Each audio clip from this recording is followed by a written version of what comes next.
Yo soy Michelle Vadillo y yo soy Lorena Bracho. Bienvenidos a Me Salió del Alma.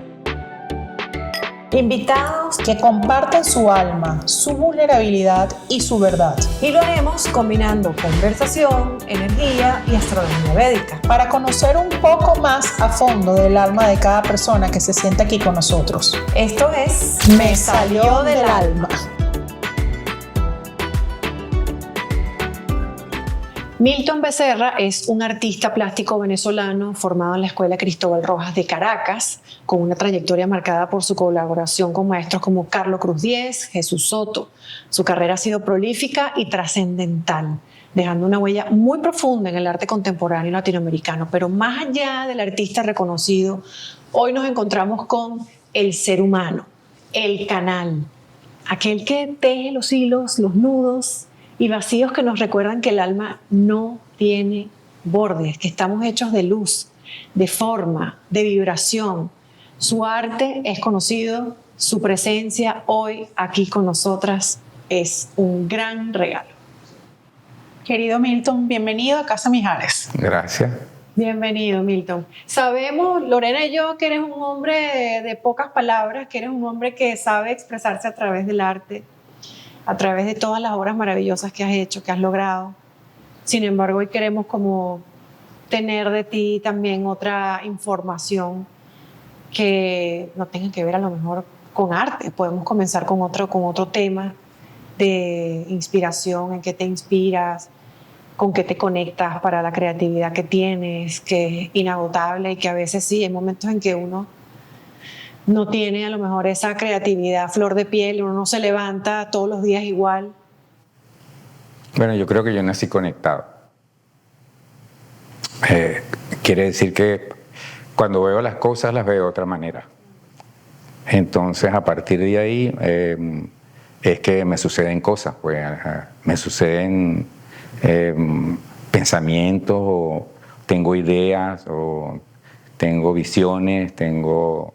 el proceso de alimentarse de esa manera. O sea, si veo algo, puedo ver algo que otra persona no ve y a partir de ahí me da una chispa para hacer algo, una obra. Pues. O sea, mi proceso diario es un proceso creativo desde que me levanto. ¿Estás completamente consciente de eso? O sea, Sí. Cuando te despiertas, Sí. estás alerta a Sí. ver qué sucede, qué se presenta ese Cuando día. me despierto, normalmente, para mí eso es muy importante porque lo primero que es, para hacer las cosas uno tiene que cuidar su cuerpo. El contenedor. Sí, si el cuerpo no funciona como hay más dificultad para hacer las cosas.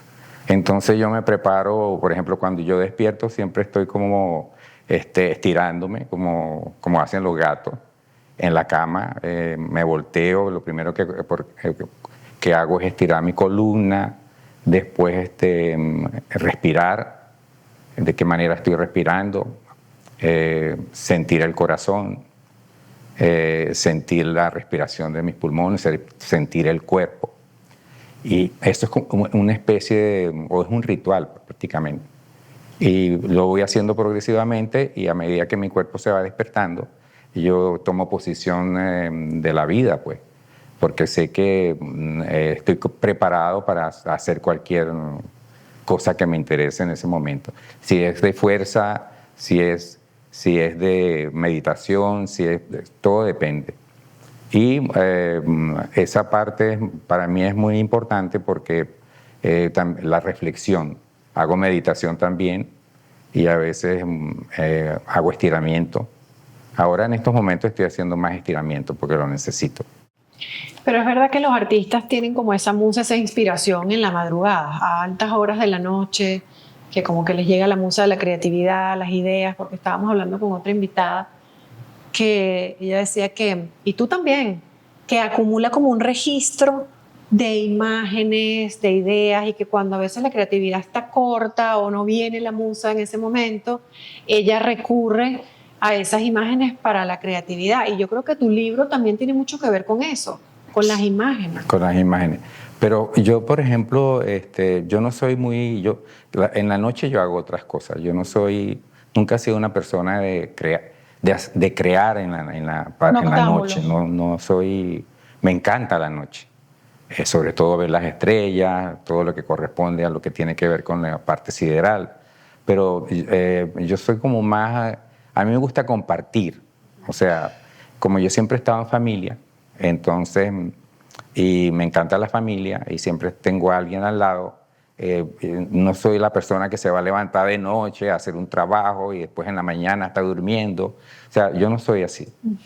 Yo sigo como una vida normal, de despertarme en la mañana porque me gusta mucho la mañana y después de hacer la relación en la mañana con la persona que está conmigo.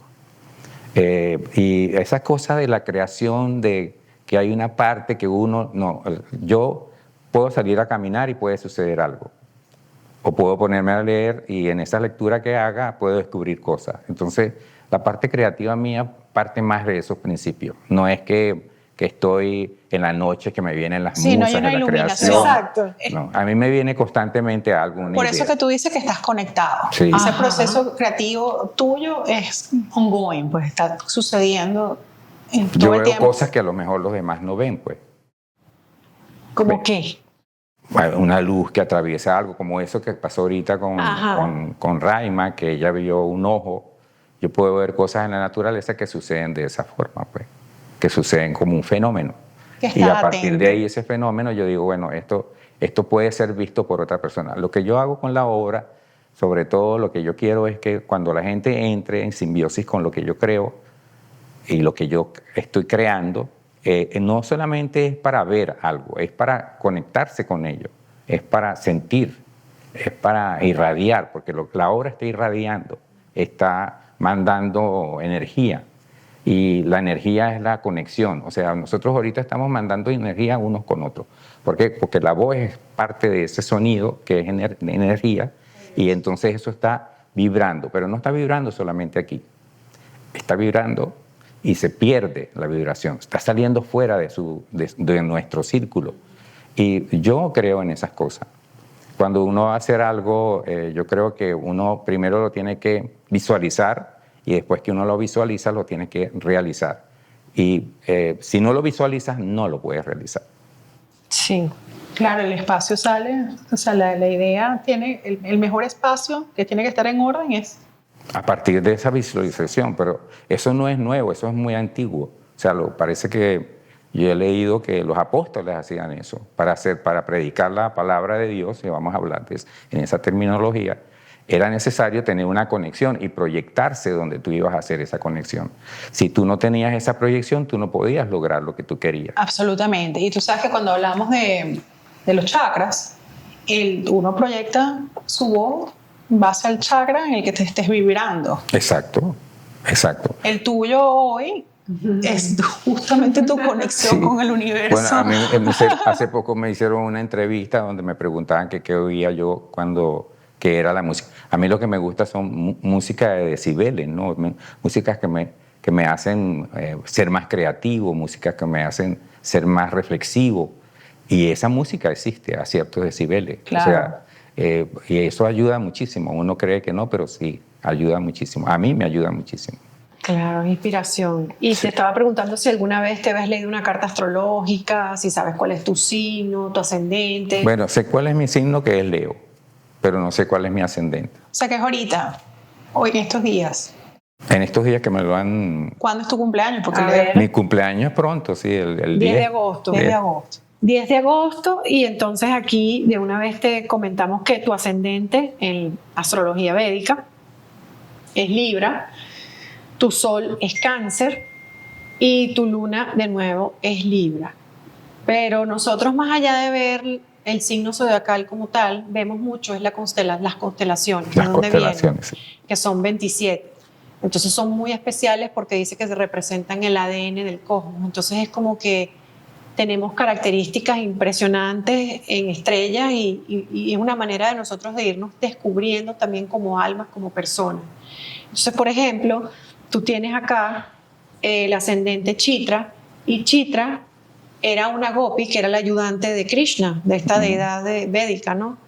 Y esta Chitra era una ayudante de Krishna, y Chitra era arquitecto o era diseñadora o tenía que ver con cosas de superposición de colores, o sea, muy visual. Entonces Chitra era la encargada de colocar toda la mise en place, toda la luz, que todo estuviera perfecto, que el ambiente fuera armonioso para llevar a cabo esos encuentros. Pero es que además de eso, no solamente tienes como ascendente a Chitra, sino que en la luna tienes a Vishaka, que era otra de las gopis de Krishna, pero en este caso Vishaka era la copia exacta de Radharani, que era el amor de la vida de Krishna, que ella siempre pues fue su amor de su vida, pero ella, Radharani, vestía igualito y todo, pero lo único era que Vishaka mandaba. O sea, ella tenía carácter y ella como que ponía orden.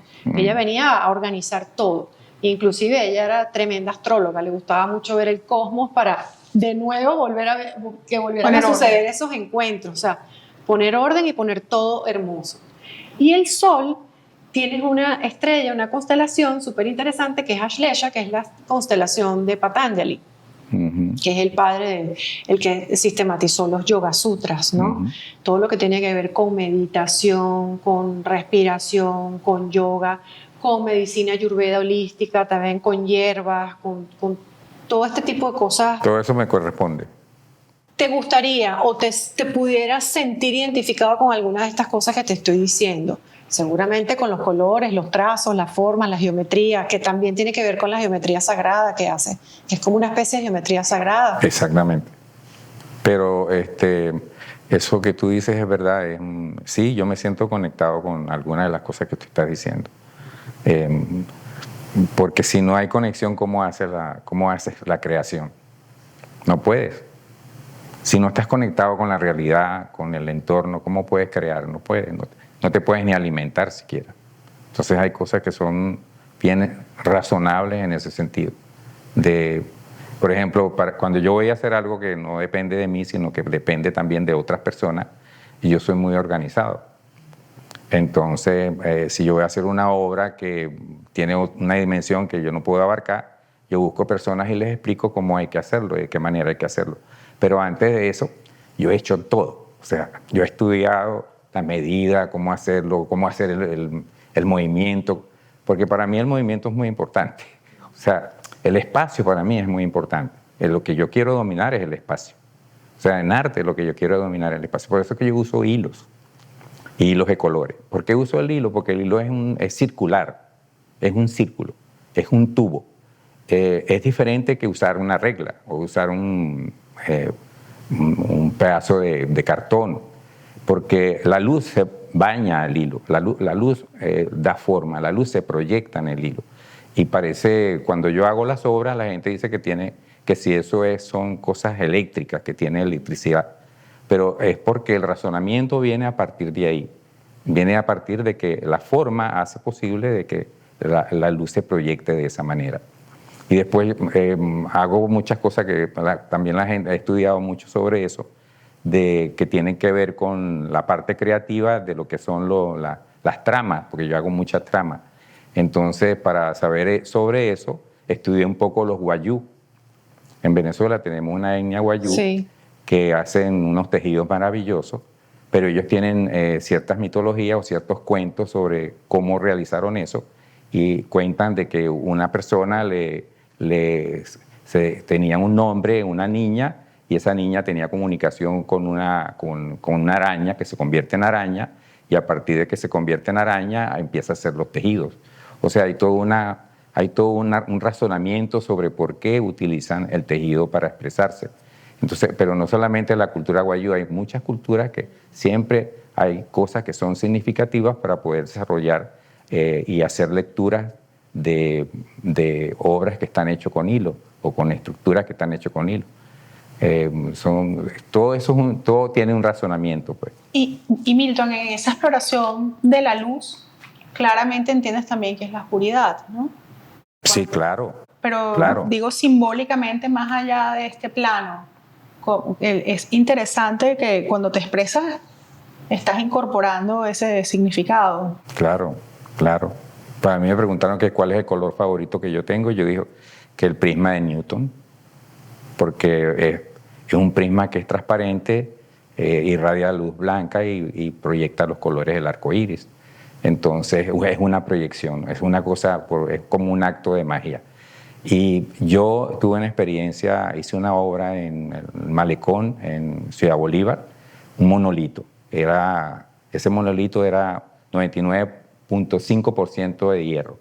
Lo saqué de la mina del Pao, de Ciudad Bolívar. Lo transporté al malecón, un malecón en Ciudad Bolívar, y lo rodeé, le hice un círculo de espejos.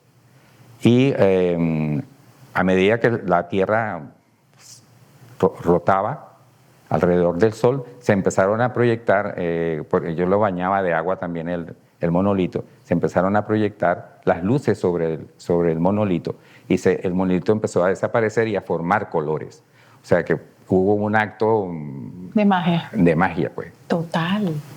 Entonces la obra pasó a otro estado. ¿Y eso fue una instalación o es una obra que existe en situ todavía? Fue una instalación, pero después que el monolito se iba a quedar ahí, vino alguien y lo quitó porque lo que quería llevar por una plaza.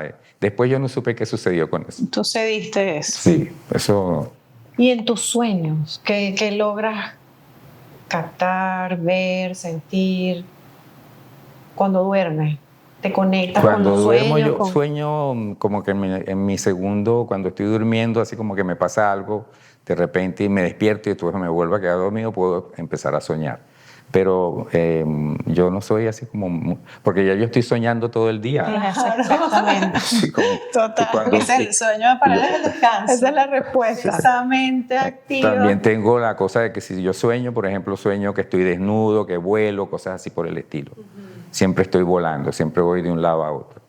Esos viajes astrales a lo mejor no los has sentido, Sí. que has salido de tu cuerpo y te has visto durmiendo. Eso no te ha pasado a lo mejor. Sí, como viajar. Lo que pasa es que yo también, por ejemplo, en un momento me dieron 48 horas de vida porque yo tuve un accidente que me quemé. ¿De qué? Cuéntanos. Me cayó fuego encima, pues, con una olla que se prendió y a partir de ahí yo traté de apagarla, pero en vez de apagarla lo que hice que el fuego viniera a mí, pues. Entonces tuve quemaduras de primero, segundo y tercer grado. ¿En qué momento histórico fue eso? Eso fue cuando tenía, 16 años, algo así. ¿Y cómo fue ese proceso? Bueno, fui al hospital por un año. ¿Por un año? Sí. Y después yo estaba estudiando en el liceo, pero yo siempre le había dicho a mi padre que yo quería estudiar arte. Esto En Caracas. ¿Esto sucedió en Caracas? En Caracas cuando estaba recién llegado. Y en ese momento mi padre como reflexionó, porque los médicos le hablaron un poco, no me daban esperanza. Y entonces él tomó la decisión de que cuando yo me mejorara me iba a llevar a hacer mi examen de admisión en la Escuela de Artes Plásticas. ¡Ay, qué interesante! ¿Y qué número de hijo eres tú? ¿Qué número? O sea, ¿tú eres el hijo mayor? Sí, yo soy el hijo mayor. Claro. Y tengo un hermano, dos hermanas y un hermano. Otra que me sigue, otra menor y mi hermano que es el menor. Literalmente tú eres el que estaba decidiendo un cambio. Entonces, a partir de ahí, por ejemplo, yo estuve como en un espacio que no era mi espacio, pues un espacio, salí del espacio para entrar otra vez de nuevo a lo que soy. Imagínate, quemaduras en la piel es primer chakra. Hubo un cambio de estructura ahí importante. Bueno, lo que yo te conté también de la señora que hablaba, que predijo que yo era un bailarín ruso y que en un momento yo... ¿Cómo llegaste a esta señora? Esta señora es una canalizadora, una vidente. Era una vidente. No, lo interesante es que quién te llevó. O sea, ¿Cómo es la historia? No. A ver que la gente lo escucha. Ajá. Bueno, una amiga que era muy sensible, que le gustaban ese tipo de cosas a esa época. Porque a veces cuando uno está joven, uno está como, tiene cosas, pero no le saca provecho porque tienes que estudiarlas también, ¿no? No es porque tú... haces algo que te llegó así de la nada. Tienes que profundizar, tener conocimiento y eso. Ella era muy interesada en eso y me dijo que había una vidente en Caracas y que si yo quería ir a visitarla, porque yo estaba llegando de París. Y yo le dije, bueno, mira, si tú me llevas, yo voy. ¿No te da miedo? Yo le dije, no, ¿por qué me va a dar miedo? Ya estabas residenciado en París, o sea, esto fue una visita a Caracas. Sí. ¿Y esta vidente tampoco era venezolana? No, sí, venezolana. Sí. Pero por eso sabía, además. Ah, claro. Que esta señora estaba ahí, si no, no se hubiera enterado. Ya. Pero yo siempre, cuando yo me fui de Venezuela, yo me fui, pero yo siempre iba a Venezuela, constantemente. Ahora tengo 10 años que no voy. Es que eso estaba viendo en tu carta astrológica, que está Saturno ahí en la casa 12 y generalmente el 95% dicen los expertos en esto que hay como una cierta desconexión de nuestro país natal, o sea, como, no voy a decir que incomodidad, pero como que pasó algo ahí que hizo que salieras. Bueno, yo creo que a nosotros, no es a mí que me pasó, a todos nos ha pasado. Y Pero tú saliste antes, Sí. en el tiempo, o sea, la historia Claro. política no fue la que te llevó para No, eso. para nada. Ajá. O sea, yo salí porque yo quería salir. Porque Descubrir, A eso es lo que se refiere, Michelle. descubrir cosas que no iba a descubrir en mi país, que no estaban ahí, sobre todo en la parte de las artes. Tener más relación directa Con la fuente. con artistas, con la fuente, por ejemplo. Eso se puede tener en ciudades como Nueva York o París, o tienes que ir a Berlín. O sea, donde tú puedes hacer conexión con otros artistas. Claro. Artistas de verdad, ¿no? Bueno, o sea, que están vibrando en la misma sintonía que tú. exactamente. Entonces, hablar con ellos, tener conexión con ellos, ver lo que ellos hacen, enseñar lo que uno hace para que ellos también tengan y aprecien lo que uno hace. Y el intercambio. Confrontar la obra, porque la obra es tienes que confrontarla, pues, porque si no, no alimenta a nadie, ¿no? No puedes decir que va a hacer una obra y ocultarla. Hay gente que ha hecho eso. Hay una señora, creo que es suiza, que es muy, muy conocida ahorita, que dicen que hizo el abstraccionismo primero que Kandinsky, y que ella le dijo a sus familiares que 20 años después de su muerte era que había que sacar la obra. Y ahora es una celebridad, ¿me entiendes? Pero esos son casos, ¿me entiendes? Siempre hay casos. O sea, hoy día si no confrontas no sabes lo que estás haciendo, porque si no confrontas no sabes la opinión del otro, pues. Bueno, y además qué valiente, ¿no? Sí. Porque estás buscando una crítica que cuando sales a buscarla es enriquecedora. Por supuesto, pero siempre, por ejemplo, si tú escribes un libro y la gente no lo lee, nadie te va a decir si es bueno o es malo. Tienes que tener una alternativa de que alguien va a Otro punto de decirte. vista. Exactamente. Me encanta eso porque yo te había comentado que yo siento esa contraparte con tu esposa Rosaura. Sí. Que ella no es la artista protagónica, pero está... Sí, es verdad. Es el equipo del artista. El Sí. equipo, total. Bueno, yo trabajo mucho, esa conexión, eso fue lo que yo más aprendí, sobre todo con Cruz 10. Ya yo soy muy familiar, pero Cruz 10 era muy familiar. ¿Tú estuviste en sus talleres por cuánto tiempo? Por Jesús Soto y Carlos Cruz 10. Con Cruz 10 yo trabajé más. Yo trabajé en Estudio 1 con Soto, pero yo era asistente. Ajá. No era que yo estaba ahí para aprender, yo asistía para hacer la obra. Fue maravilloso porque conocí mucha gente, conocí sus principios, su manera de hacer la obra, sus interrogaciones también, su éxito, o sea, yo estaba rodeado con gente al mismo tiempo que era el medio que a mí me interesaba. Por ejemplo, yo cuando salí de la Escuela de Artes Plásticas en Caracas, yo lo primero que hice fue caminar por todas las partes donde habían galerías en Caracas, que eran todas las galerías casi quedaban por Sabana Grande y el Rosal. Y caminé todo eso, iba a los vernizajes y todo, y un día dije, a mí todo esto no es lo que me interesa, a mí lo que me interesa es la galería tal. Y habían dos galerías que me interesaban, que era Estudio Actual y la galería Raquel Conrad, que era donde yo me sentía más identificado. Y entonces, por la curaduría, por la energía. Por la obra que presentaban, los artistas que tenía, eran las más contemporáneas, pues. Y eran cinéticas. No tenían nada que ver con cinetismo, porque ahí conocí a John Dogny, un artista chileno que trabajó con comunidades indígenas, que fue el primero que fue al Amazonas y llevó cámaras de Super 8, de video, que eran unas cámaras inmensas, y puso a los Yanomami a filmarse unos con otros, a interactuar unos con otros. Pero tu arte no es cinético. No, él tiene una mezcla. El cinetismo ¿Cómo es como, lo defines? el cinetismo es como una religión en Venezuela. Cuando tú ves una rayita sobre otra rayita, de una vez interpretas que eso. Hay El una cinetismo siempre ha etiqueta. existido Ajá. como tal. Ajá. Eso, tú ves una palma y tú ves que la palma vibra, y si la palma es atravesada por el sol, entonces la luz, por ejemplo, empiezan a suceder fenómenos ahí. O sea, eso es una cosa natural. O sea, lo que yo traté de alguna manera en un momento determinado es que habían cosas que estaban al lado, pero que era la naturaleza que aportaba todo eso. Pero no había alguien que dijera, mira, la naturaleza aporta esto. Eso viene ya, eso está formado ya. Eso existe. Eso existe. Entonces, Soto es fantástico porque puso como elemento esa descripción del cinetismo, que de alguna manera tú ves que hay una vibración, hay una energía que se desborda de sus obras. Y Cruz Diez también hace eso, pero de otra manera a través del color. Entonces, yo estaba entre las dos, pero yo lo que estaba en un momento determinado, yo decía, sí, pero el arte no puede ser solamente esto. El arte tiene que ser otra cosa, tiene que tener otro concepto, tiene que nacer de otra fuente. Y entonces me fui a la montaña, me fui al medio urbano donde estaban cambiando la ciudad y empecé a hacer una serie de actividades de intervenciones. Pero para eso, como yo no podía hacerlo tan rápido con los dibujos o con la pintura, tuve que estudiar fotografía. Y fue la fotografía que me permitió a mí como medio expresar lo que yo quería hacer, porque las ideas venían muy rápido.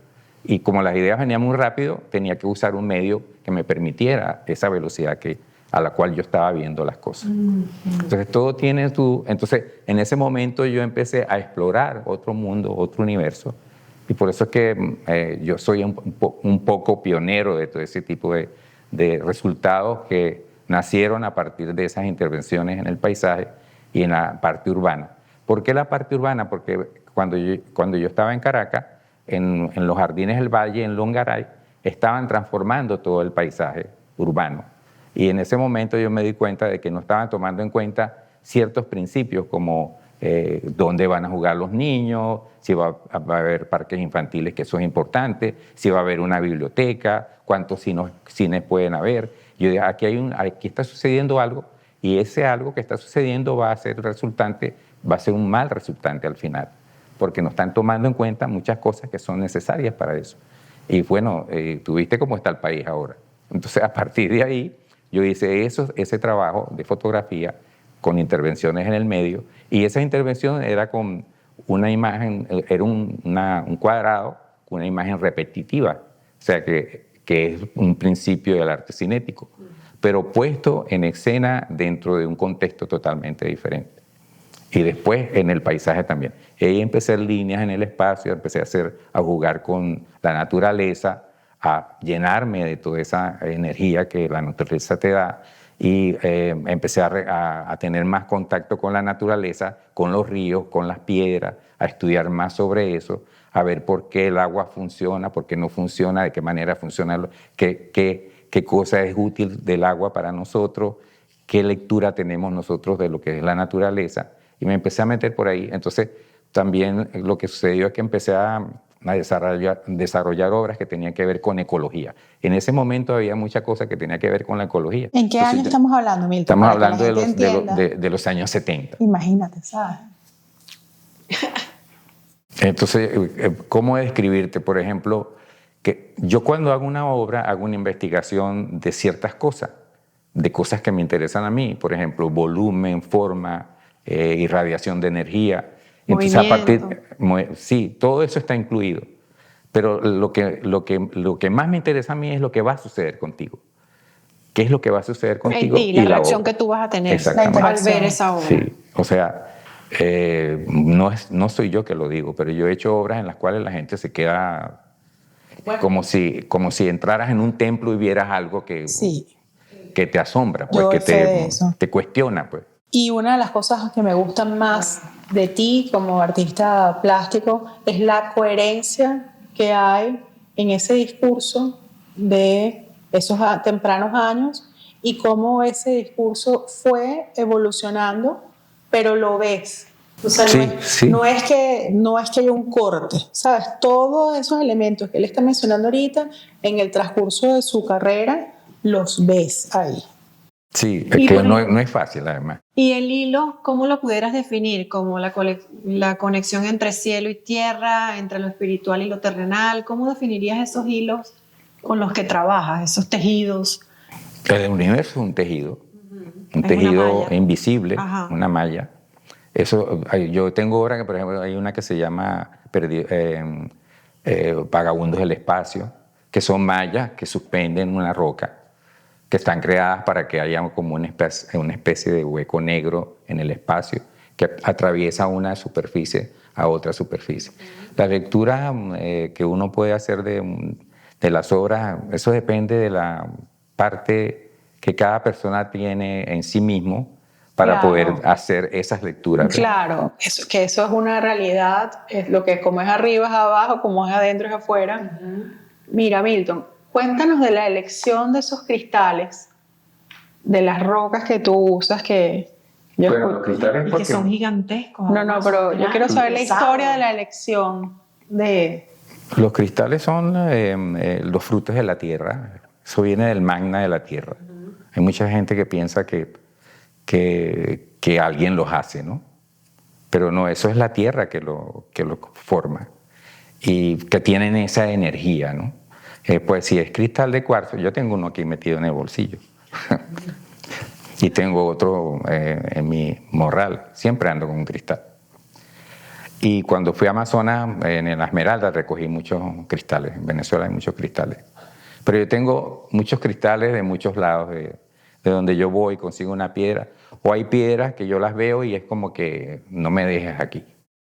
O sea, tú logras sentir Hay un esa... llamado. Sí, te Sí. comunicas con ella. O voy a hacer una obra y de repente digo, me falta el elemento principal porque no lo puedo cargar en la maleta. Porque esa es otra cosa que yo trataba de hacer en un momento determinado.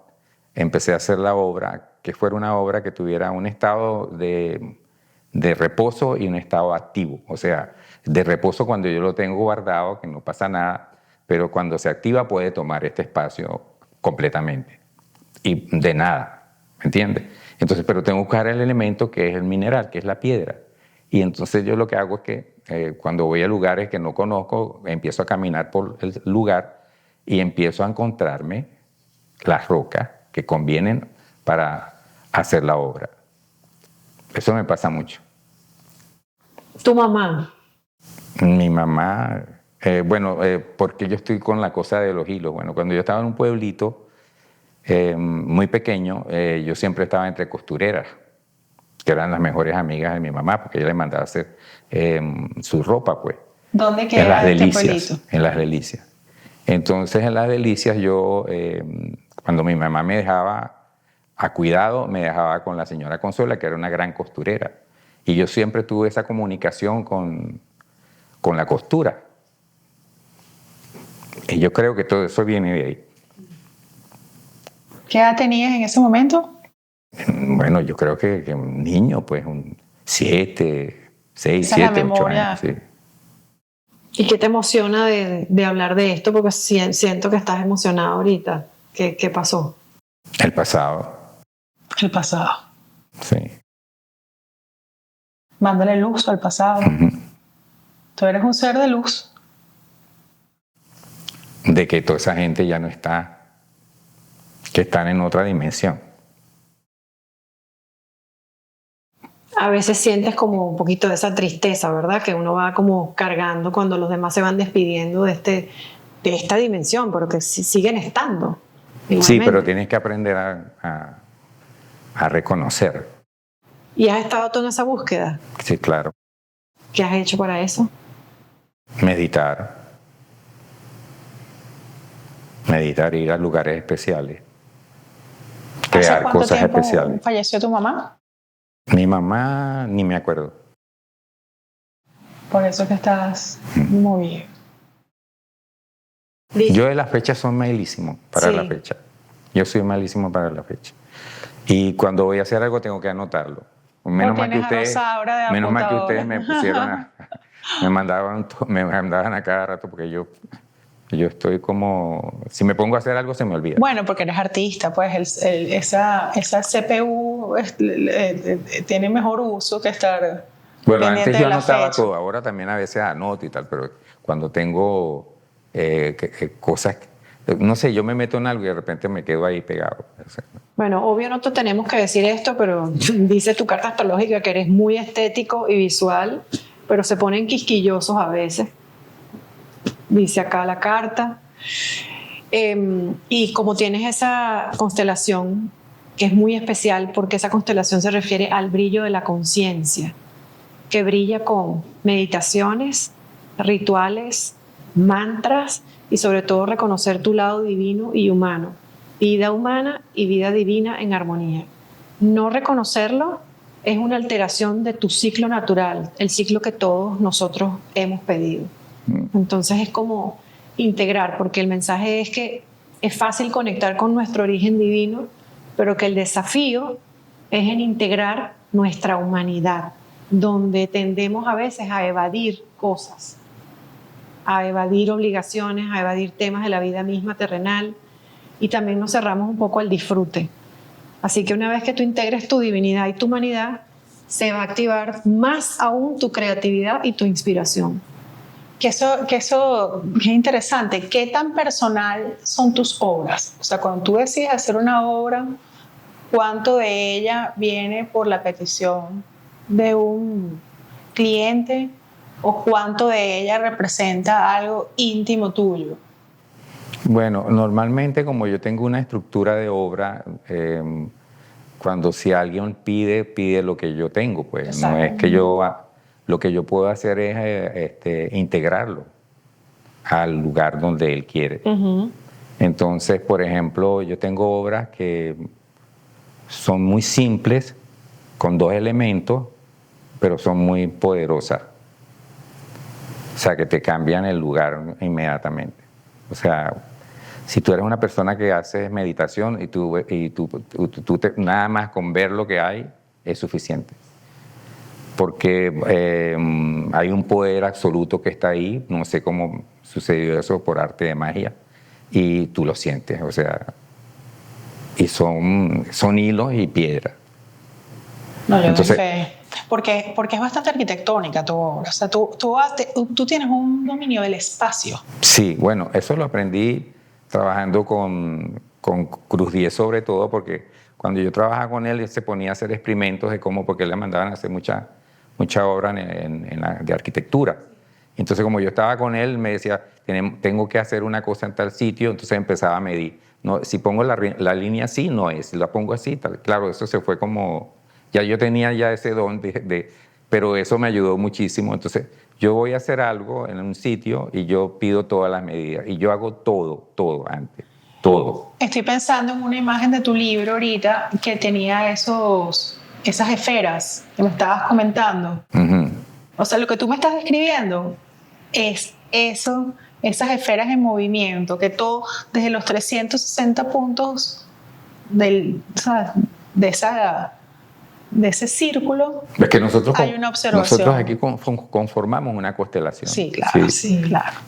Sí, Pero es interesante porque estoy entendiendo ahorita que es que así funciona tu cerebro, que estás analizando. O sea, él percibe otras cosas que a lo mejor yo no estoy porque está percibiendo. cambiando constantemente el punto de vista. O sea, él está ahí, pero o sea, está preguntándose cómo se ve desde acá, y cómo se ve desde acá, y cómo se ve desde arriba. O sea, su mente sí, está es así. en el 4D. La quinta, Exactamente. Y nosotros, como te acabo de decir, conformamos una constelación. Es más, ahora, yo cuando estaba en Venezuela, que me hacían entrevistas, yo siempre decía que yo quería tener un pie en Europa, otro aquí en los Estados Unidos y otro en Venezuela. Claro, el de Venezuela ya lo perdí ya por 10 años. Pero era esa conexión que había que tener en el mundo, ¿no? No he ido a India porque no he tenido la ocasión, pero fui a Australia porque tuve la ocasión. Y cuando fui a Australia, me pareció fabuloso estar en ese continente maravilloso. Sí. Maravilloso. Pero para entender un poco la razón de eso, me metí a ver estudiar la gente, los indígenas, sobre todo la parte indígena. que ellos funcionan mucho por los sueños. Ellos funcionan muchísimo por los Todavía sueños. existen y hacen sus rituales y todo. Exactamente. Ellos se encaminan a cualquier acto a través de lo que sueñan. Pero eso muchas culturas lo hacen así, de esa manera. Me Hasta las estabas culturas hablando que fuiste a americanas. Machu Picchu también y me hablaste de esa montaña que yo en lo particular nunca la había escuchado. Yo fui invitado a una bienal en Perú y en esa bienal yo hice un viaje a Machu Picchu. Y esa era finales del 1999, finales del siglo XX. Yo pedí que guardaran todos los periódicos para hacer mi obra, que habían salido de no me acuerdo cómo que se llama el periódico que pedí, y ellos me guardaron desde enero hasta el fin de año, del año anterior, de fin de año, entonces de ciclo. Y a través de eso yo hice un gran penacho gigantesco con gente que me puse a trabajar ahí. Y por eso es que yo te digo que cuando yo dije que iba a Machu Picchu, los muchachos que estaban trabajando conmigo me dijeron, pero si tú vas a Machu Picchu no puedes dejar de ir a Huayna Picchu. Huayna Picchu. Huayna Picchu es una especie de monolito que está al lado de Machu Picchu. Y cuando yo fui a Machu Picchu, a lo que más me interesaba a mí era ver dónde se habían ido esas personas que estaban en ese territorio anteriormente. Y bueno, yo había hecho muchas lecturas y había gente que decía que ellos habían hecho viajes astrales. Entonces yo decía, pero ¿de qué manera? Yo vi la puerta astral en 3 ventanas. Viste el portal. El portal que esa estaba conexión. ahí. Sí. Y lo conté y todo. Y después En el llegué y monolito. El monolito estaba marcando. No, el monolito, no, cuando estaba en Machu Picchu yo vi las ventanas, porque son ventanas. Y después cuando yo estaba ahí, yo dije, yo tengo que ir a Huayna Picchu, porque le había prometido a los muchachos que iba a subir, porque ellos me decían que esa era una experiencia única. Que había que ir. Y subí a Huayna Picchu, pero cuando yo subí a Huayna Picchu, a la parte más alta, había un chamán indígena, americano, que me contaras el chamán. que él estaba cantándole a los cóndores y a las águilas. Y los cóndores estaban ahí y estaba cantando. Yo me puse a cantar con él. Claro, a mí se me fue el tiempo y en un momento yo tengo que bajar. Y cuando voy a bajar, yo veo así, yo digo, pero yo no puedo bajar aquí así parado, es imposible.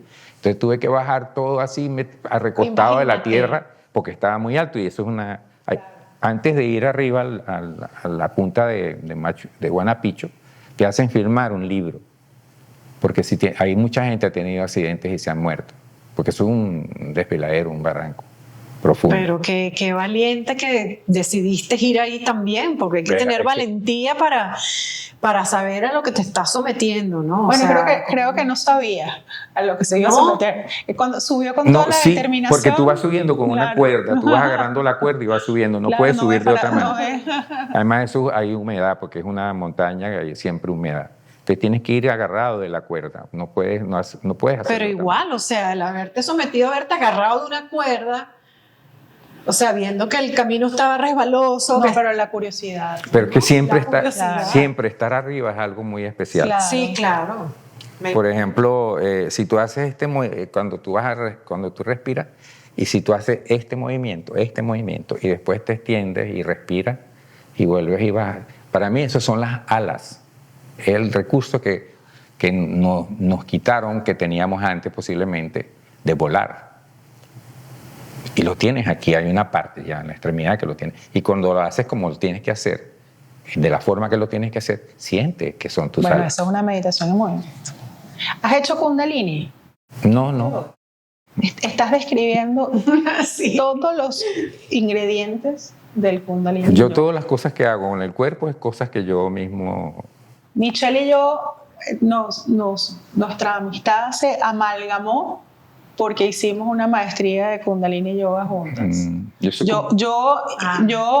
siguiéndolo a ella, ¿no? Ella ya tenía un conocimiento que yo desconocía. Increíble. Pero te invito a que lo explores, sí. Sí, porque es una conexión muy profunda, es un yoga muy espiritual, porque aparte de que hay asanas, que son estas posturas de yoga que regularmente vemos en todos lados, esa curiosidad surgió en mí en un momento que dije, me siento estupenda aquí, pero quiero explorar algo más y ya me habían tocado el tema de explorar mucho más a profundidad realmente la ¿Qué respiración. tiene que ver con eso? Sí, La respiración, es importante. la respiración y el movimiento, porque hay personas que dicen yo no puedo estar tranquila meditando así paralizada, pero Kundalini Yoga tiene pues estas meditaciones que son o así, o como tú, o sea, 40 sopotos, cientos, miles de movimientos, pero todos al unísono con la respiración también. Y ahí es donde la persona renace, donde el viejo yo muere, donde es un trabajo de conciencia, de limpieza del subconsciente. Es muy profundo, ¿no? Y donde mucha gente ha hablado de haberse sentido conectado con Dios por la paz interior que llegaron a sentir cuando practicaron esa respiración. Y la sobreoxigenación, ¿no? También. También. Claro. Entonces, Pero es verdad que cuando vas a meditar es muy importante la respiración. Sí. Porque llega un momento que tú te proyectas. Pues. Absolutamente. Y si no tienes, hay gente que no tiene la visión del tercer ojo, pues. Bueno, porque también cuesta. Es una experiencia muy personal, pero yo creo que hay un mito de que meditar es un acto divino y realmente parte desde la idea de que dejes tu mente en blanco. O sea, el ejercicio consciente de que no vayan pensamientos intrusivos, sino que puedas tener un espacio en blanco pero eso es imposible. Es fuerte. Pero hay gente, por ejemplo, que si cierra los ojos no puede ver el punto central. Sí. Tiene que entrenarse para eso. La idea yo creo que es también estar como rodeado de sonido, movimiento, ruido, distracción y que tú, el centro de paz interior seas tú, a pesar de todo lo que está sucediendo alrededor. Porque incorporas todo. Y creo que es parte de la meditación, o sea, porque también uno está mal acostumbrado a decir, necesito meditar en completo silencio, nadie me moleste. Pero en realidad nosotros no somos ningunos yogis iluminados ni vamos a ir a meditar a las faldas del Himalaya. Somos personas humanas que estamos buscando esa conexión interior y que bueno, qué bonito practicar con ruido, qué bonito practicar con interrupciones, porque ahí también está el soltar, el fluir, o sea, hay muchas cosas que van pasando y sentir esos pensamientos y alejarlos de nuevo. Siento que eres una persona que tiene muchísimos pensamientos por minuto. ¿Sí o no? Sí. Wow. Por eso que en la mañana hago meditación, porque si no es muy fuerte. Sí. Y busco conexión siempre también. Con tierra. Siempre busco eso. Claro, porque si yo uso un elemento tengo que tener conexión con él, porque si no tengo conexión con él no puedo dominar ese elemento. O sea, tengo que tener la conexión directa para poder accionar lo que yo quiero hacer. ¿Ves? Si no es que yo lo tomo por tomarlo, sino que lo tomo porque pasa algo.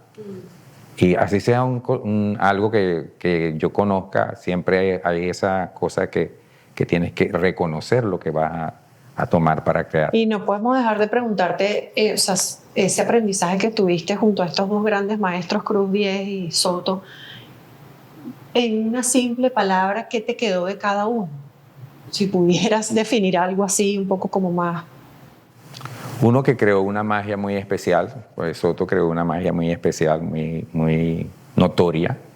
Además hizo obras en las cuales tú puedes estar dentro de ella. Y lúdico, ¿no? La parte lúdica también infantil del niño interior. Y el otro también lo hizo, pero a través de la luz y el color. Es lo que yo veo. Para mí es eso. Después hay toda esa parafernalia, cómo se hace la obra, cómo se construye y todo eso. Porque es necesario, tiene que tener una estructura. Y un equipo. Sí. Del que tú fuiste parte. Sí, es esa parte que es más importante. Y yo soy me gusta mucho ver exhibiciones. O sea, esa es mi cosa que me emociona. Pues yo por eso vivo en París. Porque constantemente estoy yendo a exhibiciones, constantemente. Conozco mucha obra de artistas, sigo muchos artistas, estudio mucho las obras que ellos hacen, porque yo creo que para entender el proceso de cada uno de ellos, hay que saber en qué están ellos. Y del venezolano que está en el Louvre, que se llama Crispín, es amigo mío, sí. Un amigo mío.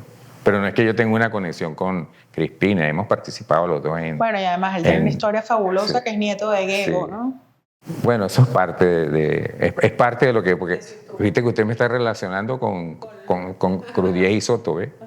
Y que me parece fabuloso. Pues. Pero yo también, por ejemplo, en Venezuela yo he estudiado mucho a Gego, y he estudiado mucho a Alejandro Otero, estudié mucho a Mario Abreu, o sea, si vamos a hablar de artistas venezolanos, ¿no? Y después Arturo Michelena, o sea, los grandes paisajistas, o sea... Claro, porque en la noción común nos quedamos solamente con la información de Soto y Cruz Diez. Totalmente. O sea, digo a flor de piel, dentro de la identidad, pero Yo tenía tanto. en París yo tenía el primer taller que yo tuve, que en la Rue d'Ansiger, yo tuve un taller y yo entraba ahí y prendía una velita a Eva Hess. Yo había conseguido en un lugar que vendían piedras dos láminas de una piedra muy especial que se parten siempre iguales y eran en forma de libro. Entonces yo hice una obra con ello y puse una velita y yo cada vez que entraba ahí yo agarraba y prendía una velita a Eva Hess. Eva Hess es una artista americana que murió muy joven, que tiene una obra muy orgánica, pero ella la hacía con materiales muy tóxicos. Y ella se alimentó de eso en una especie de cordería que había en Alemania, porque su esposo era escultor y lo invitaron a hacer algo en Alemania. Y ahí fue que ella se desprendió a hacer la obra que es reconocida hoy día. Y a mí me parecía fabuloso lo que ella había hecho. Y por eso era que le prendía una velita. Pero yo tenía, en ese momento, también tenía a Nevelson, a otra artista mujer, y tenía a Louise Bourgeois. Me encantan todos. Entonces, porque yo siempre he seguido una línea de artistas que son mujeres, pues porque ahora hay mucha cosa que sale que las mujeres artistas. Para mí siempre ha sido que las mujeres artistas siempre han existido. No es que existen ahora como tal, sino que siempre han existido. Ahora, que no los estudiaban posiblemente era porque eso. no les dieron su espacio. No les dieron su espacio Era también. como estábamos hablando hace rato de la generación del 28 en Venezuela, de todos estos intelectuales, que cuando ves el registro gráfico eran puros caballeros. Y no quiere decir que no había mujeres intelectuales, era simplemente que en el momento y en el espacio no les era permitido. Bueno, en ese libro yo, por ejemplo, tengo a una persona inglesa de la época victoriana, que ella empezó a hacer formas tridimensionales y sólidos sobre todo, que tienen ciertos nombres, pero era porque ella los veía, ella los visualizaba, cerraba los ojos, dormía y visualizaba esas formas. Y a partir de ahí, su papá era matemático, su hermana era matemática. A partir de ahí ella empezó a desarrollar algo que tenía que ver con lo sólido, porque los cristales son sólidos. Que es lo que nosotros aprendemos, por ejemplo, que un cristal tiene un razonamiento bien específico, bien matemático y unos componentes bien específicos. Hoy día se hacen cristales que no tienen que venir del centro de la Tierra, sino que los hacen artificialmente, porque se saben los componentes que tiene, que son átomos que siguen un átomo y tienen una composición muy igual, similar, pues, en su composición. Entonces también existe la historia de que la Atlántida, un continente supuestamente desaparecido, las bases de memoria eran cristales de cuarzo. Pero los cristales de cuarzo hoy día se sabe que cuando los picas puedes hacer cosas de base de memoria, o sea que claro, todo tiene o sea, con el tiempo, a medida que pasa el tiempo, hay estudios, los científicos descubren cosas, como él que hablaba de su papá, que está más en la ciencia, y su mamá está más en la otra parte. Pero también es que vamos recuperando la memoria, ¿no? Porque tú estás hablando... Exactamente. Hay una memoria que esto es un dominio de información que existió mucho antes de nosotros. Y es reconectarse y validar esa información. Exacto. Recordar. ¿Qué recordar? Pero lo que se hacía, que era bien interesante, lo que se hacía antes, por ejemplo, el tipo hay un tipo que inventó el teléfono, pero después se salió porque el invento le dio algo y se puso a trabajar en la aviación. Entonces él hacía como unas especies de cometas maravillosas, las estructuras eran geométricas totales a partir del triángulo, y tú ves ahora hay gente que hace obras con eso, ¿me A entiendes? partir de ese principio de Bell. Y O Mr. Mule, que hizo la yegote como en Caracas, que tenemos el poliedro, ¿me entiendes? Son cosas claro, como muy... sí, las esferas geodésicas. Exactamente. Entonces son cosas que suceden en la vida diaria con gente que es creadora de esas posibilidades de hacer que uno vaya más lejos, que el hombre vaya más lejos. Y que mira qué interesante que en esa onda de su trayectoria, esos fueron para él puntos de partida, pero él tomó su camino propio, que es exactamente lo que estás hablando. Sí. ¿Y qué cristales cargas encima? Cuarzo ahorita. Cuarzo. Cuarzo porque rebota todo. Bueno, y Rebota todo. pero mira Y el ilumina chakra, además. el chakra. Además, el chakra ilumina. de la intuición. Que además en las épocas de Kali Yuga, como hablan en la cosmología védica, dicen que para poder estimular el tercer ojo, lo más importante en esta época es estimular la empatía. ¿Eres empático contigo mismo? Es que ya la palabra ya como que no sé cómo razonar con ella. ¿Cómo está tu autocompasión? Ah, no, bueno, imagínate. Te voy a hacer otra pregunta. Ajá. Cuéntame de tu papá. Ah, mi papá. Mi papá militar, guardia nacional. Muy fuerte. Gocho. Sí, gocho. Wow. Sí. Ambos gochos. Sí, mi mamá y mi papá eran de los Andes, sí. Mi mamá de por ahí de Las Delicias y mi papá de San Antonio, del Táchira. Del Táchira. Yo nunca conocí los abuelos por parte de mi papá. Conocí tíos, pero no mis abuelos. Pero por parte de mi mamá, sí, porque yo hasta viví con mi abuela. ¿Y cómo era esa relación con tu papá?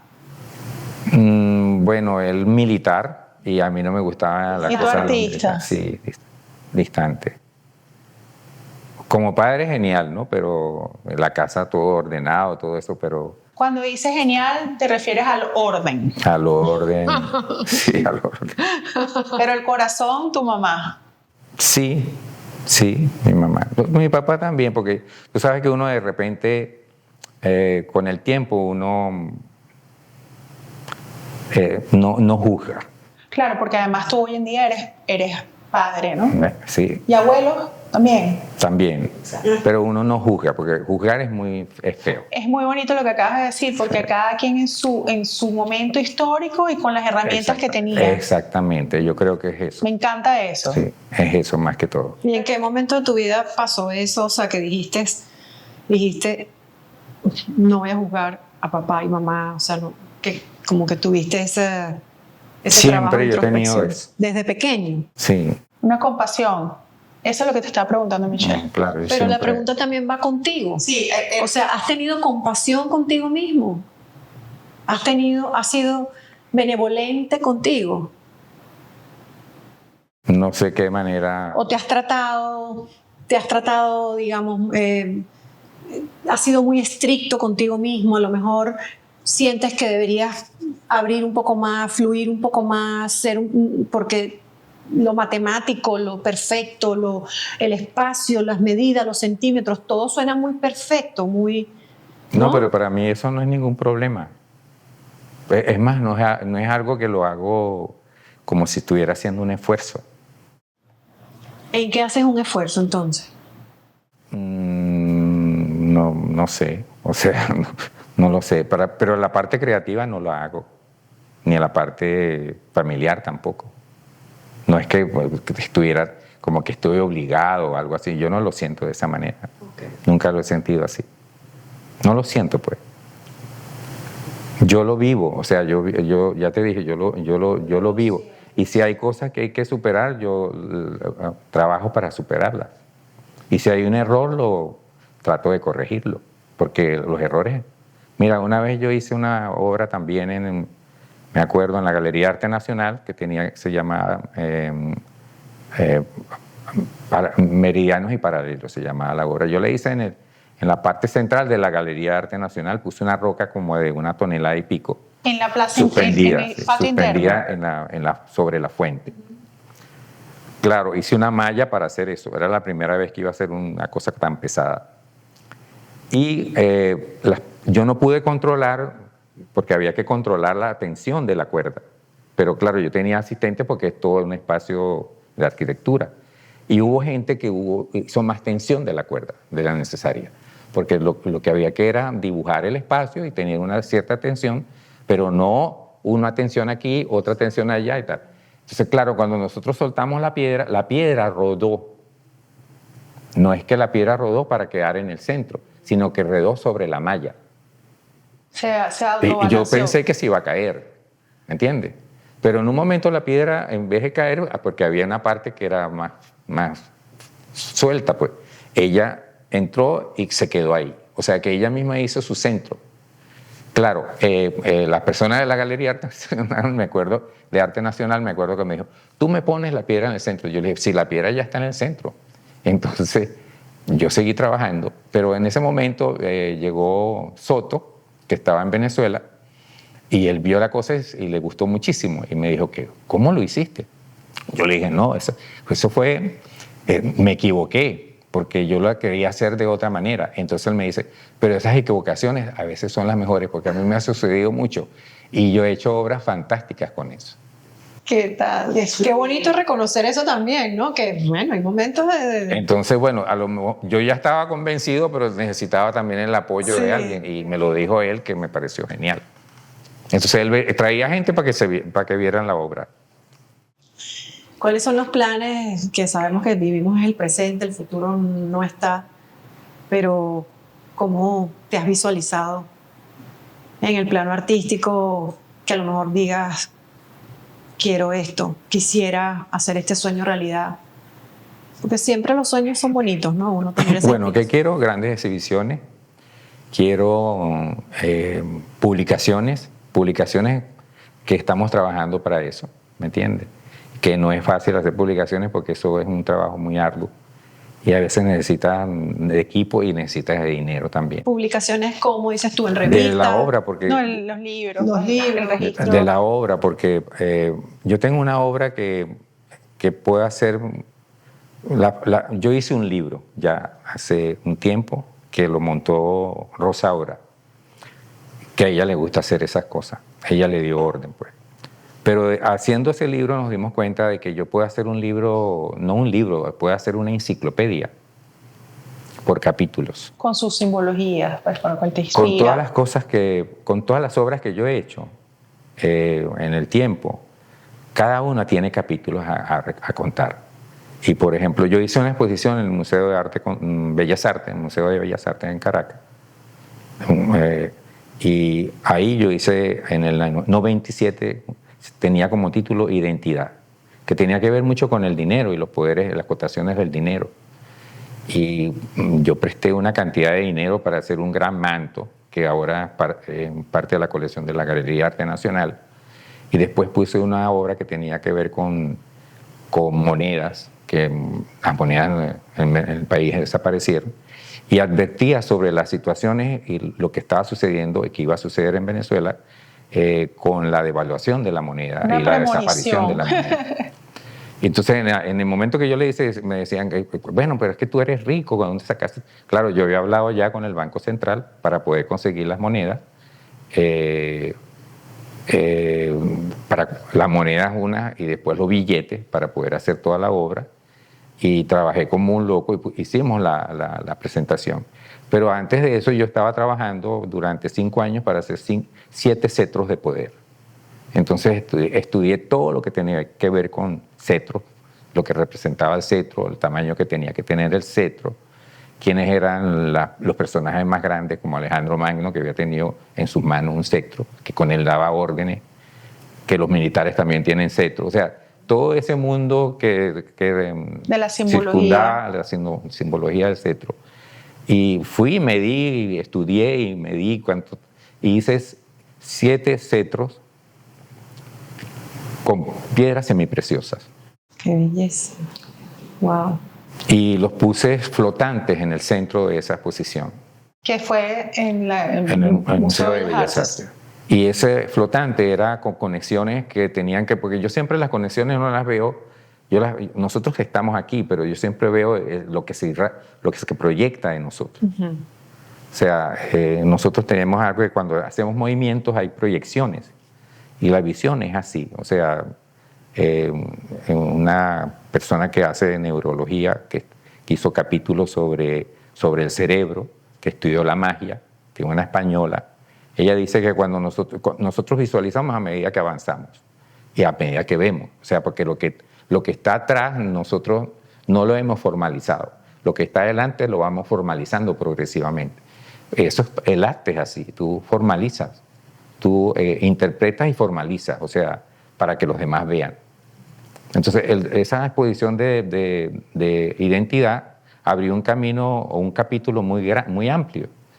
¿Por qué? Porque es representativa no solamente de la imagen, de la forma, del dinero nuestro, sino que abarca todo lo que ha pasado en el país.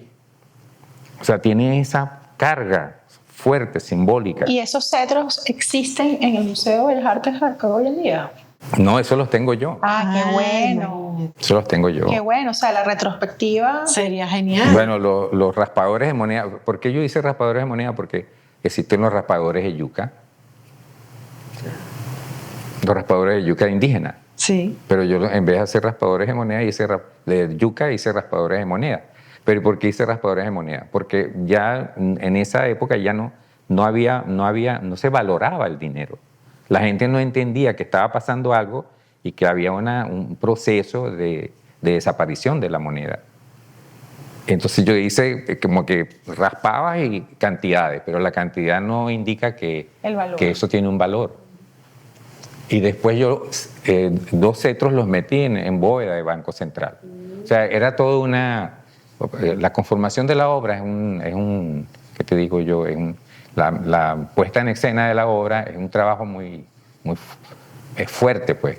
No es que haces la obra por la obra. O sea, la persona que hace una pintura se confronta todo el tiempo con el lienzo blanco. Las propuestas que yo hago confrontan otras cosas, alimentan otras cosas en el arte que yo hago. Vienen de otra manera. Sí, aquí tenía unos datos de lo que dicen que tú te has preguntado alguna vez, como qué es la forma pura, qué es el color fuera del objeto, dónde comienza y termina el significado. Que estas preguntas también son muy válidas para, por ejemplo, la cosmología védica, ¿no? Que quién soy yo más allá de la forma, cuál es la esencia de todo esto, qué hay más allá de lo visible. ¿Te has preguntado esto? Porque, pues lo vi. La forma más pura, que podría decir yo, el alma, que no sabes ni de qué forma es, ni cómo es, ni si es materia, si no es materia, si es antimateria. Porque en la búsqueda de la perfección es algo que es como la búsqueda de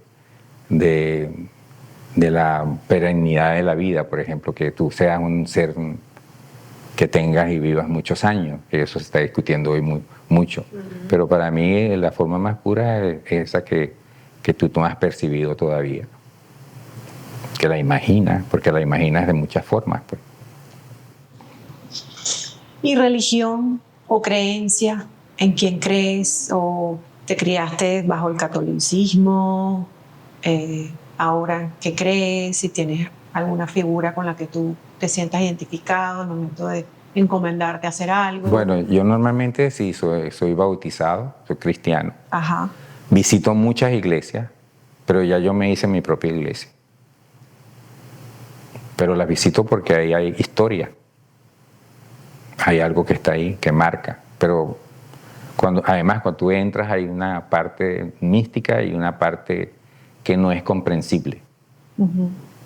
¿Me entiendes? Hay cosas que no son comprensibles y hay cosas que son comprensibles. Como yo estoy en París, entonces hay ciertas iglesias que yo voy, que visito. Veo a veces el principio del ritual, pero no entro en él completamente. Y, por ejemplo, espero momentos como cuando exhiben la corona de espinas de Cristo en Notre Dame de París, que es donde está guardada.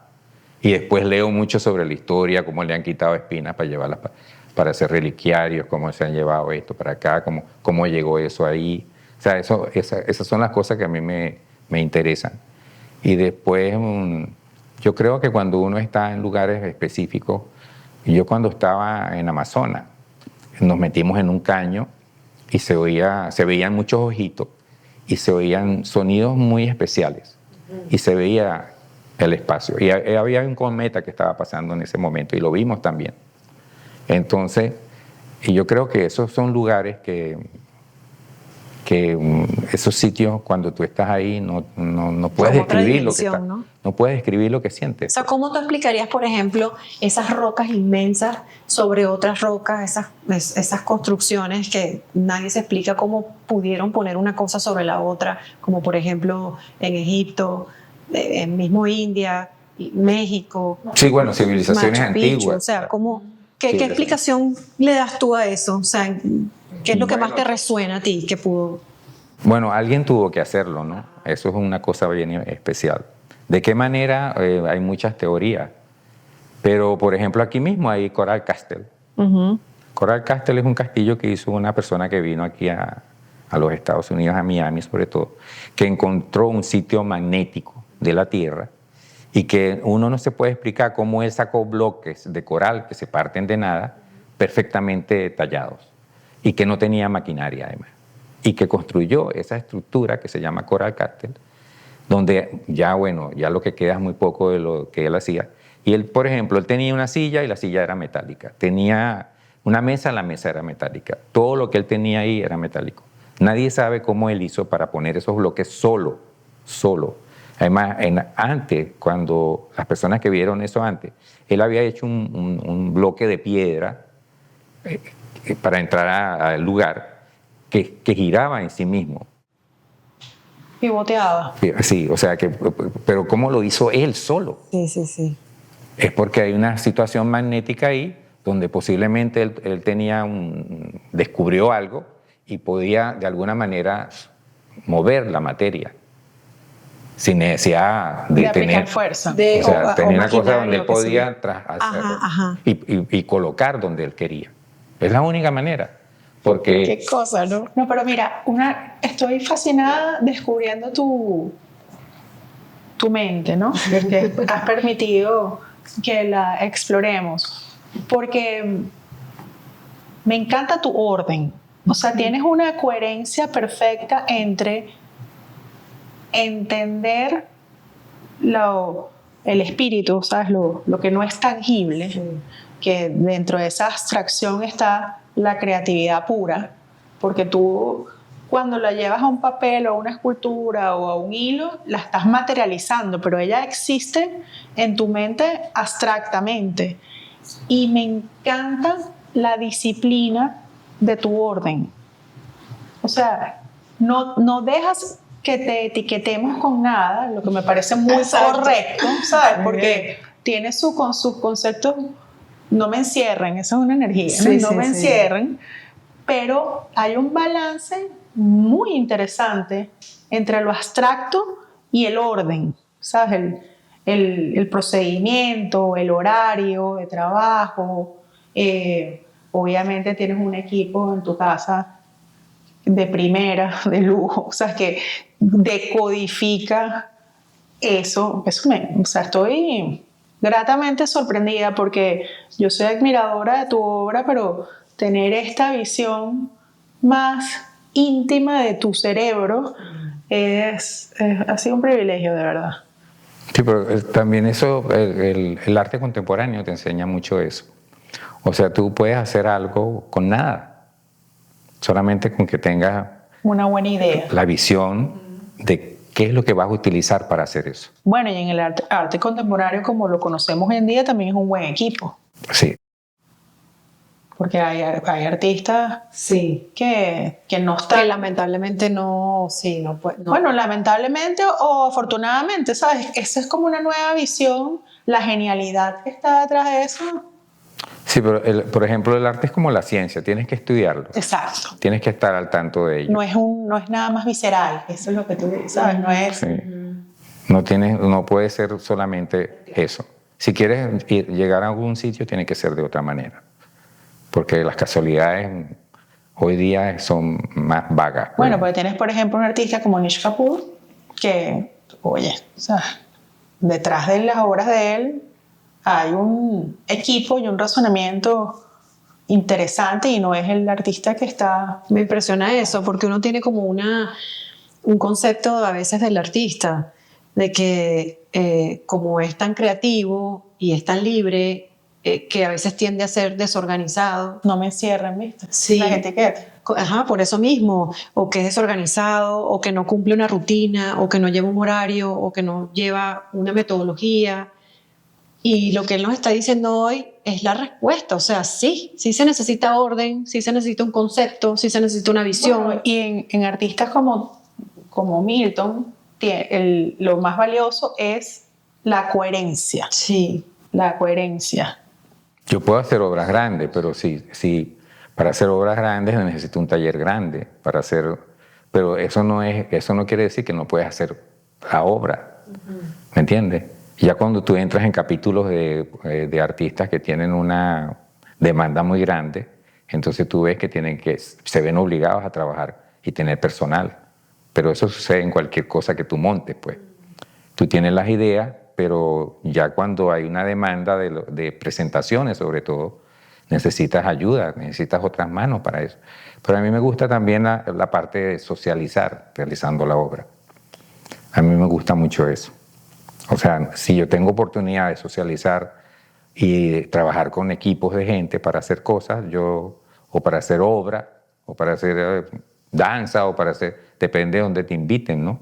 Entonces es bueno trabajar con otras personas. O sea, el trabajo en equipo te gusta. A mí me gusta el equipo, sí, me gusta. Pues, y lo puedo hacer, pues, porque ya lo he hecho. Pues. Y cuando haces estas instalaciones como las que has hecho acá en los restaurantes, o la que hiciste en la Galería de Milagros Maldonado, ¿esos hilos los instalas tú solamente?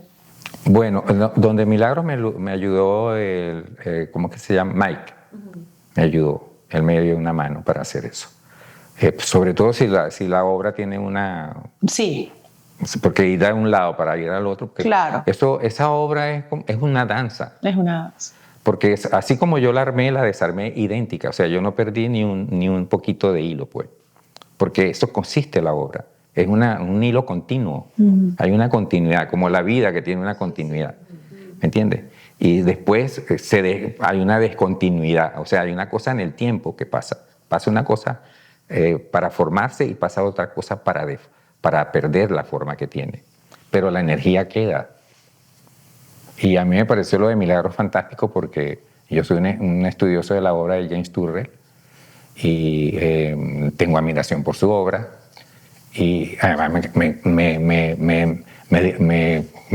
conmovió y me dio mucho placer hacer una obra frente a su obra. Sí, hubo un diálogo entre pero las no dos. cubrirla, sino que hubiera una simbiosis. Sí, exacto. Sí, eso fue. Entonces, a mí eso me gustó muchísimo, pues, hacer ese tipo de simbiosis con él. Me hubiera gustado que lo hubiera visto, seguro que le hubiera estado encantado. Hay un récord gráfico, Exactamente. sí, fotográfico. Son cosas, fue mágico. Cada obra es ¿qué te digo yo? Hay una idea, pero después, lo que viene después es un relato, ¿qué te digo? Es un reto. O sea, no porque tienes todo organizado es que tú vas a llegar a realizarla. Siempre hay algo que pasa que no está previsto. ¿Y cómo reaccionas ante eso? Maravillado porque las cosas normalmente lo que sucede es que la obra es mejor de lo que yo pensaba. Como ese cuento de la Galería de Arte Nacional, eso es fantástico. Entonces eso es lo que pasa, sí, porque hay como cosas te que dijo ¿quién? Jesús Soto, que te dijo, yo también me he equivocado y ha salido mejor todo. Exactamente. Pero siempre es un reto, pero siempre. Lo bueno es lo que sucede después, cuando lo haces, porque todo lo que yo hago, si es una instalación con hilos, yo tengo que tener razón del espacio todo completo. Entonces yo hago dibujos, medidas, una cantidad. pero lo que va a resultar después es una cosa que es una especie, como una especie de acto de magia. Wow. Tiene los elementos, pero para que suceda tiene que resultar, o sea, tiene que dar el resultado, porque si no da el resultado no sirve para nada. Entonces, normalmente tienes la intención, pero ¿qué va a pasar después? Siempre hay ese temor de qué va a pasar después. Pero siempre el resultante es positivo.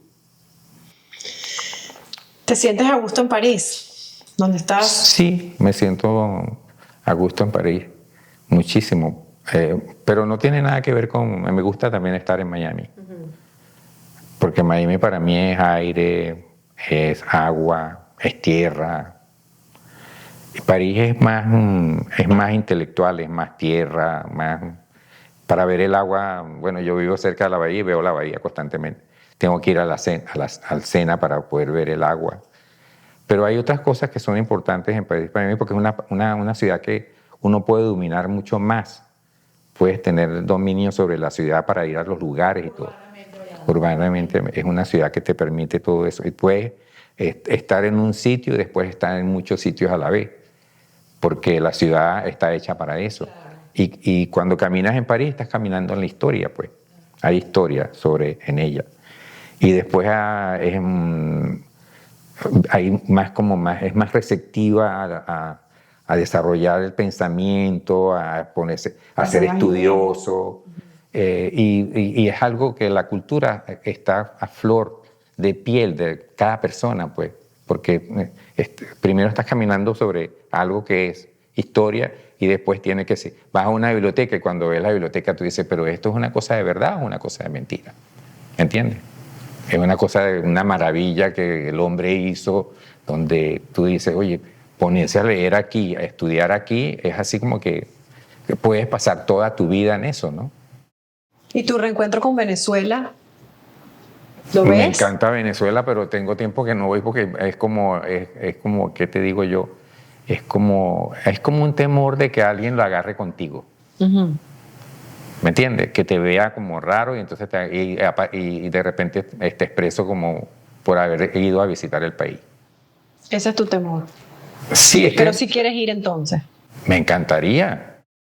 Claro, pero ese temor lo comparto yo. Sabes, es que hay muchos tipos de inmigración. Sí. Yo tengo grandes amigas que van con muchísima frecuencia a Venezuela. Yo he ido. Claro, pero también hay personas como Milton y como yo que tenemos el temor.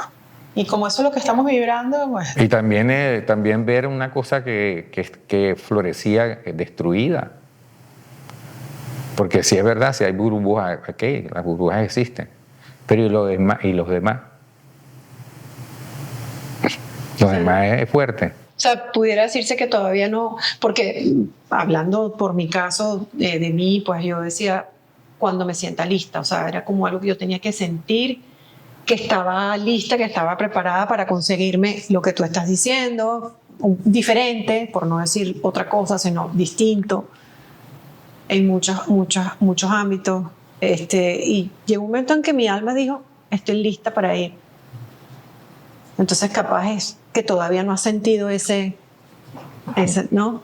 También es el lugar donde tú vas, porque a lo mejor si tú vives en un sitio y vas y tal, qué sé yo, pero por ejemplo yo vivía en los Jardines del Valle, uh-huh, y en el Valle. Claro. Es más, yo tenía una idea que tengo un apartamento en el Valle y yo quería con todas las cosas porque a mí me gustan mucho los libros de artistas, me gusta mucho toda la información que puede tener un artista, cosas especiales que ellos hacen que tienen que ver con papel. Yo hago muchos libros de artistas. Yo tengo obras que son una caja y yo te doy la caja y tú haces una exhibición. Y yo he hecho desde la caja hasta lo que está dentro de ella. O sea, entonces yo como tengo pasión por eso, yo también tengo pasión por lo que hacen los otros artistas.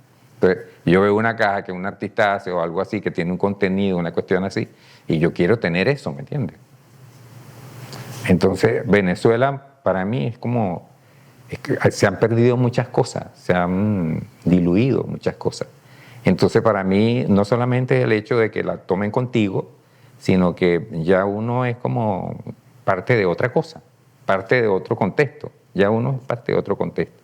Y eso se nota. Sí, claro, eso es muy Porque interesante. yo iba a Porque Venezuela y del lugar donde yo había vivido y todo, la gente cambió. me veía como si yo era un extranjero. Primero porque yo saludo a la gente, le respeto a la gente, o sea, la manera como yo me dirijo, como yo hago las cosas es diferente, pues Claro. el comportamiento de uno Todo. es totalmente. Entonces, vas a llegar allá para entrar a un barrio que te vas a poner una camisa rota, ¿no? O sea, la puedes poner porque ahora está de moda la camisita rota, pero es el contexto, ¿ves? Es dónde tú vas a ir, cómo vas a ir. Y el contexto que a mí me interesa es el contexto de la gente que vive, que lucha, ese es el contexto que a mí me interesa, el contexto donde yo vivía. Que es el real, pues. Exactamente. Sí. Pero si hay una burbuja, entonces, bueno, voy para un hotel, me meto ahí, voy a los restaurantes, voy a los lugares donde hacen exhibiciones.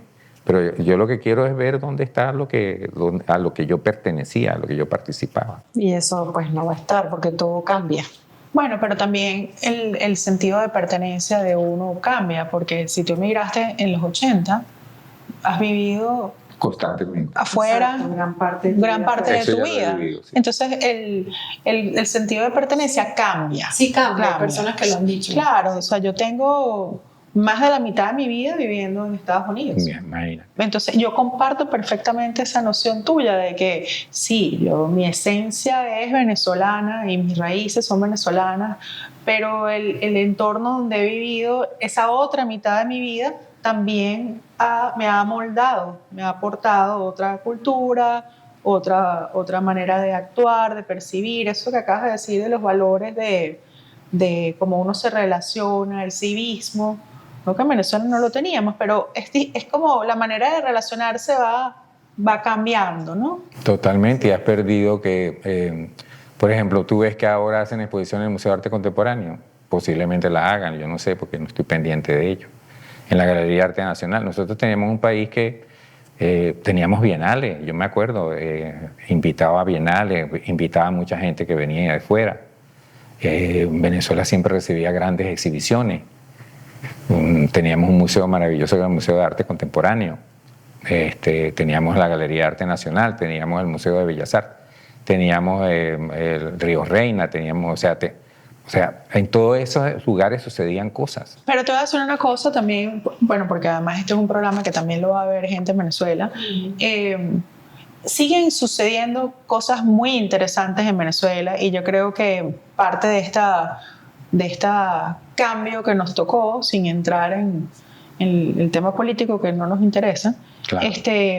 también ha hecho que se activen otro tipo de Imaginación, creatividad, sí, ideas. y desde la escasez ha surgido un reencuentro con lo propio, con lo nacional, con lo que se puede conseguir y producir dentro del país. Y estas ondas de la Semana del Diseño en Caracas. Sí, yo he leído sobre eso.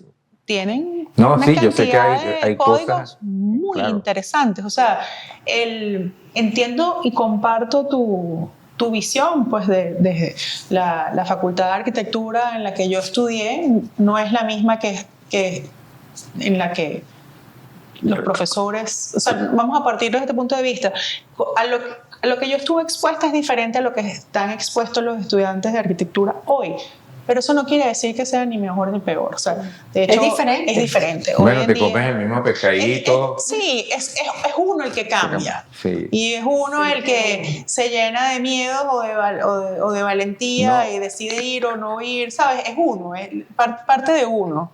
Lo que pasa es que alguien me dijo a mí que cuando uno está sumido en un sitio y pasan cosas, a veces pasan y cambian, pero la persona que está ahí no se da cuenta Exacto, de es uno, todo parte de uno.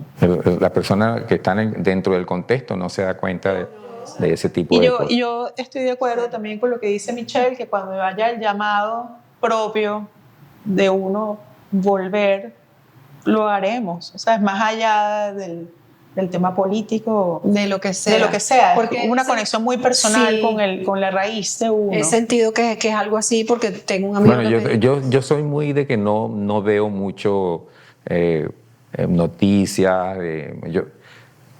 Yo prefiero ver a Arnet, ¿me entiendes? O sea, porque si vamos a las conexiones que uno tiene con el mundo son particulares. Cuando tú te interesas por ciertas cosas es porque hay algo particular que te mueve para eso, ¿me entiendes?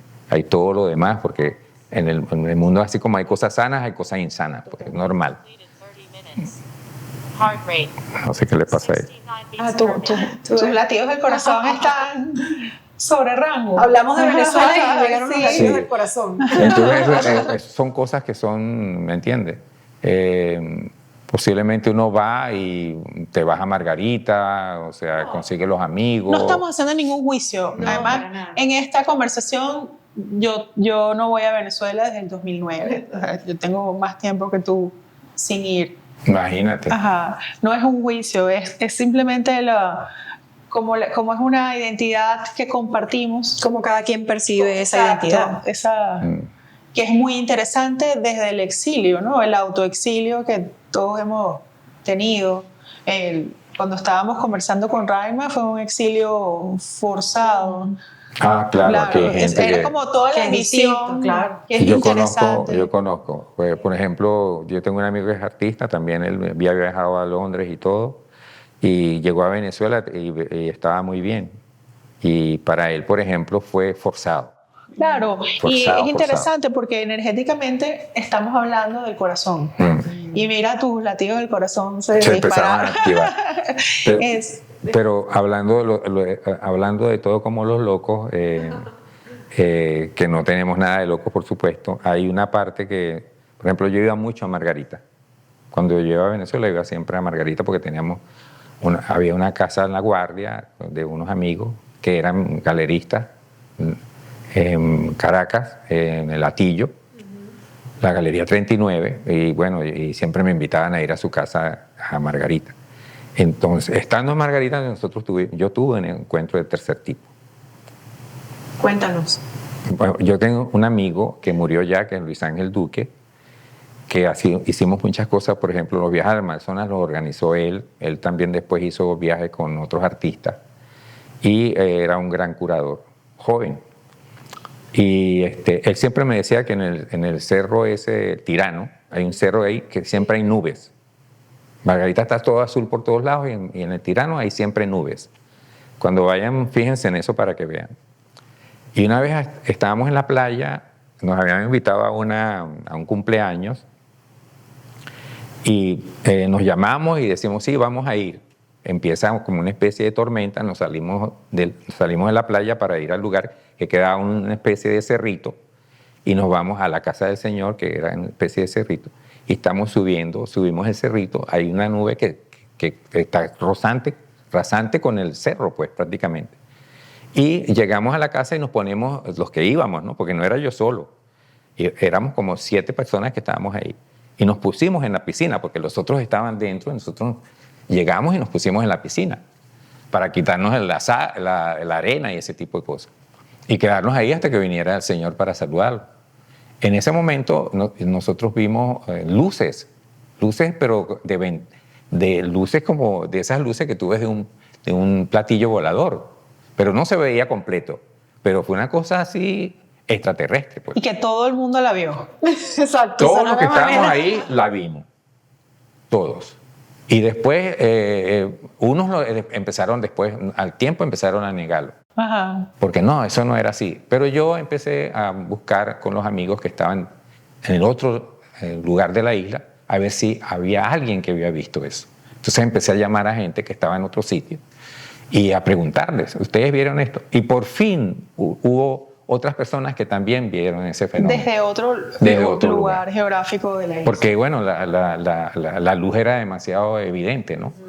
Y eso no era una cosa normal, no era un avión, no era, Sí, sí, no era, sí. no era una Cuando uno cosa. sabe que no. Ya. Sí, cuando Yo Esto sé no que es un eso, helicóptero ni un avión. eso no era una cosa Es normal. innegable. No es una cosa.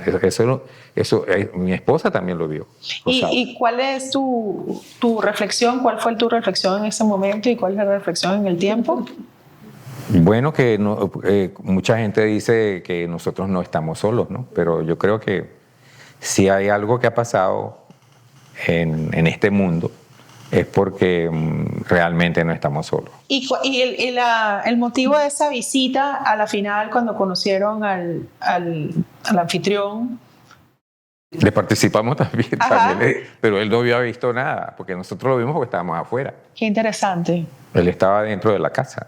O sea, la pregunta va porque hoy en día pensarías que la razón de esa visita fue para poder apreciar ese fenómeno que apreciaste, más allá de la razón de la visita original. Sí, yo creo que era como que me tocaba. Sí, Ajá. como que cree en lo imposible o increíble. Sí, esa palabra Cree.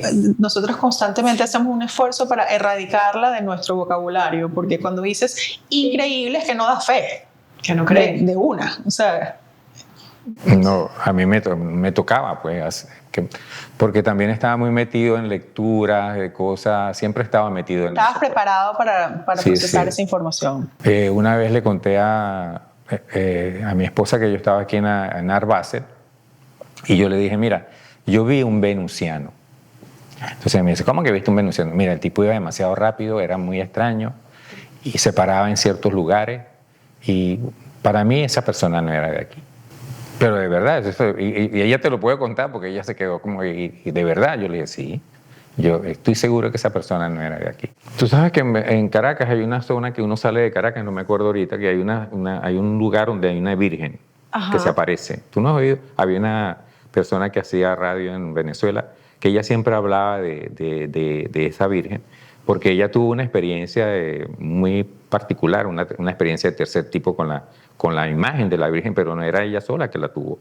Esa experiencia la tuvo un montón de gente que estaban ahí en ese momento. Y ella Venus. contaba eso. Es Venus, ¿no? Menos. quedé Perdón. pensando. El ¿Me planeta entiendes? regente Ella de contaba Libra es eso. Venus. Y yo fui ahí.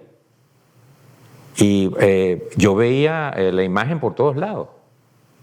O sea, no era que la imagen se formaba, era que la imagen estaba en los árboles, en el arroyo, en las piedras, y tomé fotos y todo. ¿Me entiendes? Entonces, sí había una presencia. Pero yo no fui yo fui porque era un misterio. Esta señora hablaba tanto de eso. Milton, querido, muchas gracias. Gracias. La Yo le- conversación continúa. A ustedes tras que le doy la cámaras. gracia. A ustedes que le doy la gracia.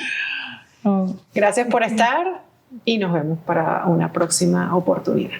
Gracias por compartir este espacio. Esperamos que hayas disfrutado tanto de este episodio como nosotras al crearlo para ti. No olvides suscribirte a nuestro canal de YouTube Me Salió del Alma, donde seguiremos compartiendo espacios de conciencia, inspiración y transformación.